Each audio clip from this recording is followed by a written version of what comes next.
अल्लाह समद तेरा नाम रहीम करीम चुमा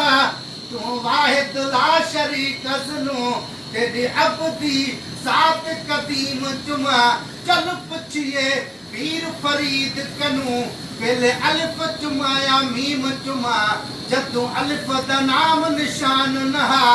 अन अहद जा लाया मीम धुमा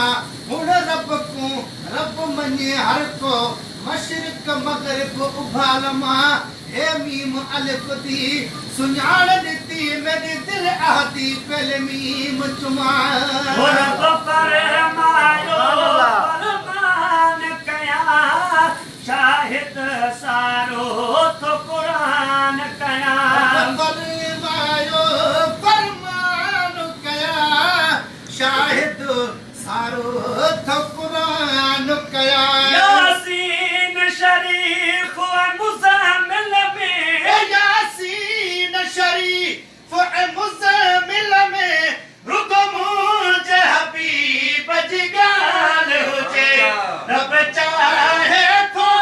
हर महफिल में रुको मुझे हबीब जिगाल हुजे रब चाहे तो हर महफिल में रुको मुझे हबीब जिगाल हुजे उन शख्स के इश्क करामत जा ऐ वली बनाए विलायत जा ऐ वली बनाए विलायत जाए खुदा का खुदाई में मिठावत शान तू जोवा असा परन ऐ हर मोमिन मनो एहसान तू जोवा अगर ने पैगंबर ने खा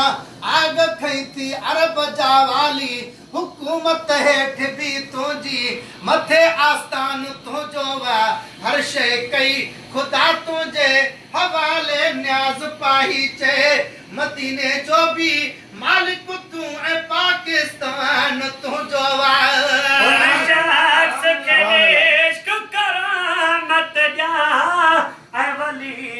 बनाए विलायत जा शख्स के इश्क करामत जा ऐ वली बनाए विलायत जा जिजियो मेरा सजिया जे पल पल में जिजियो मेरा सजिया जे पल पल में रुको मुझे हबीब जिगाल हुजे रब चाहे तो हर महफिल में रुको मुझे हबीब जिगाल हुजे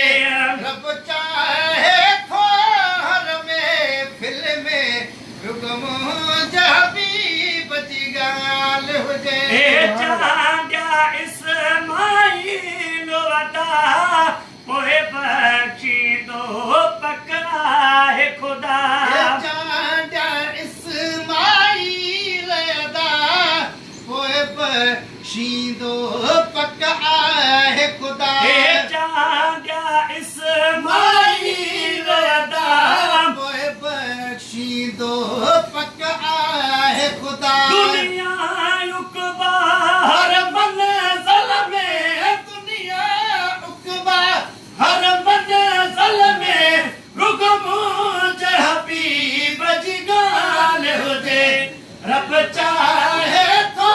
हर महफिल में रुको मुझे हबीब जिगाल हुजे रब चाहे तो हर महफिल में रुको मुझे हबीब जिगाल हुजे